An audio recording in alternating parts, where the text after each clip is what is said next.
ETF index mutual funds నేర్చుకుని stock మార్కెట్లో రాణించాలనుకుంటున్నారా? వెంటనే ఈ నెంబర్కి కాల్ చేయండి.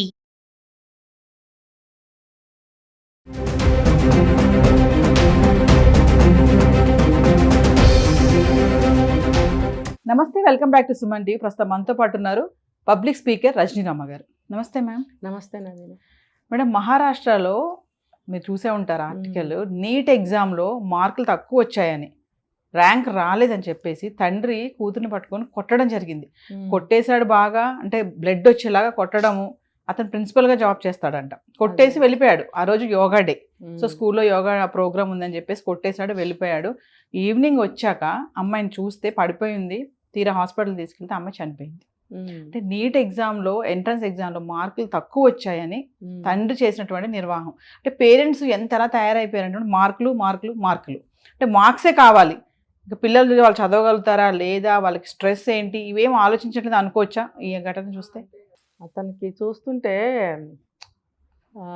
కారణాలు ఓవర్ డిసిప్లిన్ ఒకటి కనిపిస్తుంది, రెండోది ప్రిస్టేజ్ ఇష్యూ ఒకటి కనిపిస్తుంది, ఇంకొకటి ఏంటంటే తన కూతురు డాక్టర్ కాలేకపోతుందా అంటే మనకు అక్కడ ఎంత ర్యాంక్ వచ్చింది అనేది మనకి తెలియజేయలేదు. మార్కులు తక్కువ, ఎలిజిబుల్ అయితే సరిపోతుంది కదా. ఇంకొకటి అర్థం చేసుకోవాల్సింది ఏంటంటే ఇప్పుడు తనకి మార్కులు తక్కువ వచ్చినాయి అంటే తన ఎఫిషియన్సీ అంతే ఉంది. అటువంటి స్టూడెంట్స్ని ప్రెషర్ పెట్టి బలవంతపు డాక్టర్ చేస్తే కూడా రేపొద్దున తన వైద్య వృత్తిలో రాణించగలదా అనేది కూడా యాజ్ ఎ ఫాదర్ ఆలోచించద్దా ఒక టీచర్ కూడా. ఆయన ప్రిన్సిపల్ అయినప్పుడు అంతమంది పిల్లల్ని స్టడీ చేస్తూ ఉంటారు ఎవ్రీడే. ఇది అర్థం కాదా టీచర్స్కి? అంటే ఏంటంటే తన వరకు వచ్చేటప్పటికి సామాన్య మానవుడు, ఒక సగటు తండ్రి, సగటు మనిషి అని నిరూపించాడు. ఇప్పుడు ఒక పక్కనేమో మనము పిల్లల్ని ప్రెషర్ పెట్టకండి రా బాబు, వాళ్ళు ఎంత చదివితే అంతే చదవనండి, వాళ్ళ తెలివితేటల వరకే వాళ్ళు చదవగలుగుతారు, నువ్వు ఇది గుర్తుపెట్టుకో ఇది గుర్తుపెట్టుకొని 1000 విషయాలు ఇస్తే వాళ్ళకి ఒక 10-20 గుర్తుంటాయి. వాడి జ్ఞాపక శక్తి అంతే. నువ్వు తన్ని కొట్టి ఒక బస్తాడు విషయాలు నువ్వు గుర్తుపెట్టుకుంటే ఎలా గుర్తుపెట్టుకుంటారు వాళ్ళు? ఈ బుద్ధి లేని తల్లిదండ్రులు ఉండబట్టే పిల్లలు ఆత్మహత్యలు చేసుకుంటున్నారు, ఇళ్ల నుంచి పారిపోతున్నారు, సగం చదువుల్లోనే చదువులు మానేస్తున్నారు. అంటే నేను ప్రిన్సిపల్ని, నా కూతురుకు కూడా ర్యాంక్ రాలేదని ఒక ప్రెస్టేజ్ వచ్చేసింది. ప్రెస్టేజ్ అయి ఉండొచ్చు, అందరూ ఎగతాళి చేస్తారు. రేపొద్దున ప్రిన్సిపాల్ అయి ఉండి తన పిల్లల్ని సరి చేసుకోలేడు కానీ యువతల పిల్లలకి చెప్తాడు అంటే అలాంటివి అలా సర్వీస్లో చాలా ఎదుర్కొంటారు వాళ్ళు. As a teacher, as a principal ఎవరికన్నా ఏమన్నా బుద్ధి నీతి చెప్పబోతే కూడా ముందు ఆయన పిల్లల్ని చక్కబెట్టుకోమను, వాళ్ళ పిల్లాడు గాలిగా తిరుగుతున్నాడు లేకపోతే వాళ్ళ పిల్ల సరిగ్గా చదవదు, ఇలాంటివి ఏమో వస్తుంటాయి. అంటే ఈయనకనే కాదు, జనరల్గా ఒక టీచర్స్ అనేవాళ్ళు ఇలా బిహేవ్ చేస్తుంటారు. మరి ఆ ప్రెషర్ అంతా తీసుకొచ్చి నువ్వు ఒక వ్యక్తిగా, నీ వ్యక్తిగతంగా నువ్వు ఎలా బిహేవ్ చేయాలనేది అది వేరేగా ఉండాలి. పిల్లల్ని ట్రీట్ చేసే విషయంలో వేరేగా ఉండాలి. అంటే దాన్ని బట్టుకొచ్చి ఇక్కడ రుద్దితే అది ఎలా మ్యాచ్ అవుతుంది, అసలు ఎట్లా సెట్ అవుతుంది? అవనే అవ్వదు.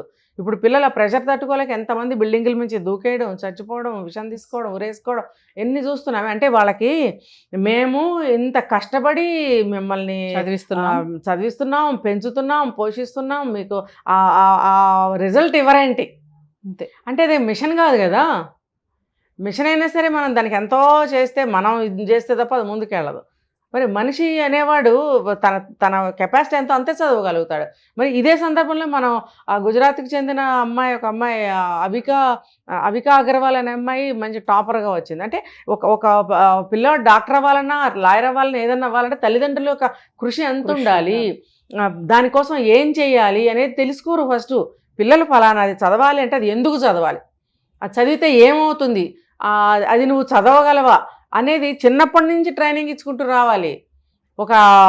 నువ్వు నా పిల్లకి లేదు, నీకే ఉంది డాక్టర్ని చేయాలి అన్నప్పుడు నువ్వు నీ ప్రయత్నమే అసలు చేయాలి ఎక్కువ.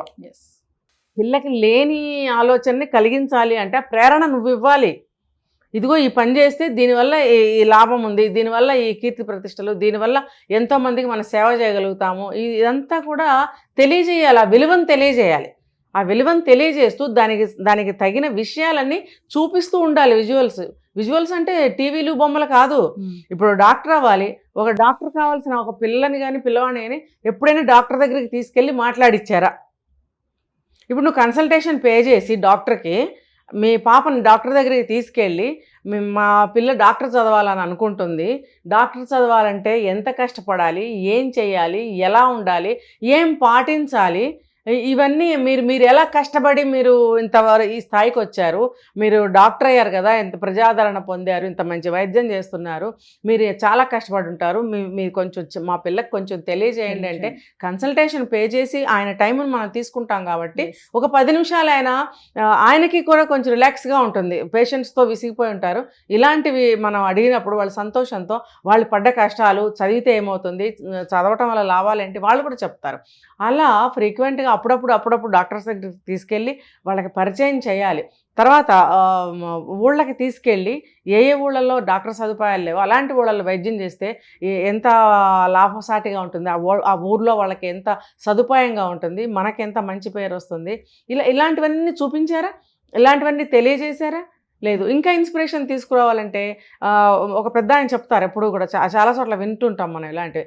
ఒక స్టెథోస్కోప్ని కనుక ఎదురుగుండా పెట్టి, ఇది నువ్వు డాక్టర్ అయినప్పుడు నేనే స్వయంగా నీ మెడలో వేస్తాను అని ఒక ఎంకరేజ్మెంట్గా ఉత్సాహభరితంగా మనం మాట్లాడినట్టయితే, నేను ఎప్పుడైతే డాక్టర్ అవుతానో నాన్న నాకు అది వేస్తానన్నారు అంటే అది ప్రతిరోజు చూస్తుంటే కూడా ఆ అమ్మాయికి డాక్టర్ అవ్వాలనే ఉత్సుకత, తర్వాత బాగా చదవాలనే పట్టుదల పెరుగుతాయి వాళ్ళ, అంటే గోల్ గుర్తు చేస్తూ ఉంటుంది.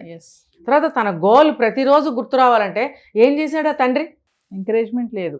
గోల్ గుర్తు రావడానికి కొన్ని మెథడ్స్ ఉన్నాయి, ఆ మెథడ్స్ ఫాలో చేయించారా? మరి యాజ్ ఎ టీచర్ ఆయనకు తెలిసి ఉండాలి ఇవన్నీ కూడాను.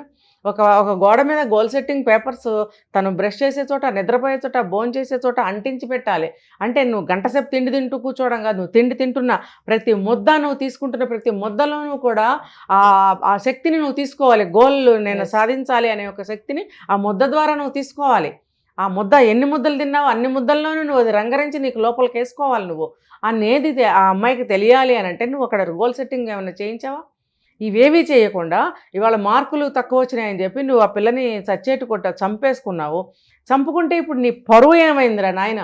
అదంతా పక్కన పెడితే మేడం, కొట్టారు, కనీసం కన్న తండ్రి అది కూడా లేదు. అంటే కొట్టాను, దెబ్బలు తగిలాయేమో చూద్దామని కూడా లేకుండా నిర్లక్ష్యంగా. కొంతమంది ఎంత దైవ సంబంధమైన కార్యాల్లో ఉంటూ ప్రవచనాలు చెప్తూ ఉన్నవాళ్ళు కూడా ఇళ్లల్లో పరమ రాక్షసంగా, కిరాతకంగా, ఏమంటారంటే నియంతల్లాగా బిహేవ్ చేస్తారు తెలుసా.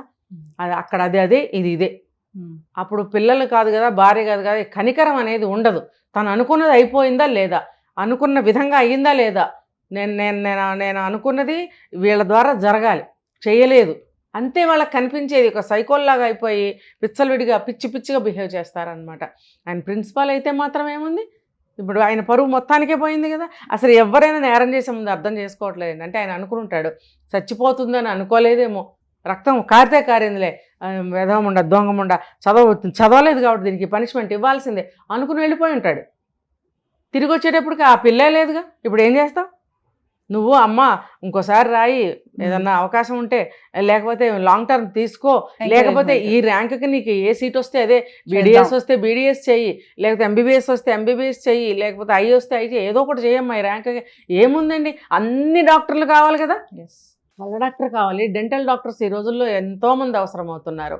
మరి ఏదో ఒక డాక్టర్ని చేయొచ్చు కదా నువ్వు. ఫిజియోథెరపిస్ట్ కూడా అవ్వచ్చు. ఫిజియోథెరపీ డాక్టర్లు ఇప్పుడు ఎంతో అవసరం ఉన్నారు. మరి ఆ పిల్లకి వచ్చిన ర్యాంక్కి ఏదో ఒక డాక్టర్ చదివించవచ్చు కదా. నీకు అంత లెవెల్ కావాల్సి వచ్చిందా? ఇప్పుడు మొత్తం పోయింది కదా, తెలుసుకోవాలి. ఇప్పుడు పేరెంట్స్కి ఓపిక ఉండట్లేదు అంటారు మేడం, వాళ్ళ యొక్క ఆలోచనలు, వాళ్ళ యొక్క గోల్స్. ఓపిక లేకపోవడం అనేది కామన్ థింగ్ అండి. అసలు వాళ్ళకి ఏంటంటే వాళ్ళ ఉద్దేశాలు, వాళ్ళ భావాలు, కోరికలు అన్నీ కూడా వాళ్ళ పిల్లల మీద రుద్దితే వాళ్ళకు ఉందా లేదా ఆ కెపాసిటీ, వాళ్ళకి ఆ శక్తి ఉందా లేదా మీరు కనుక్కోండి ఫస్ట్. మరి నువ్వు టీచర్ అయినంత మాత్రం పెద్ద గొప్ప ఇంటెలిజెంట్ అయి ఉంటావో లేదో ఎవరికి తెలుసు. మీ భార్య కూడా కొంచెం నార్మల్ మెంటాలిటీ మనిషి ఏమో, అంత తెలివిగలది కాదేమో, అంత మెమరీ గలది కాదేమో, పిల్లకు కూడా అవే అలవాట్లు వచ్చాయేమో. నువ్వు ఎన్ని గమనించవా? ఎంత వస్తే అంతే తీసుకోవాలన్న మెంటాలిటీ ఉన్నాడు ఎప్పటికైనా బాగుపడతాడు. ఇప్పుడు ఇంకొక విషయం ఏంటంటే, అతను ఒక ప్రిన్సిపల్ అయ్యుండి కూడా ఒక కూతుర్నే అలా చేయలేపాడంటే ఇంకా స్కూల్ ఏం రన్ చేస్తాడు ఆయన? చేయలేడు. ఇతనికి వీళ్ళకి 2 ఫేజులు ఉంటాయండి. బయట అంతా నప్సాల్లాగా ఉంటారు, మంచి పేరు కోసం హీ అంటూ ఆహా అంటూ మెత్తగా ఉంటారు. ఇంటికి వచ్చేటప్పటికి ఈ షేడ్ చూపిస్తారు, అమ్మో మా నాన్న అనుకోవాలని. కొంతమంది 2 వైపులా ఇలాగే ఉంటారు, అమ్మో అతను హిట్లర్ రా బాబు అనే వాళ్ళు ఉన్నారు. చెప్పలేం మరి ఇతను స్కూల్లో ఎలా ఉంటాడనేది మనకు తెలియదు. Thank you.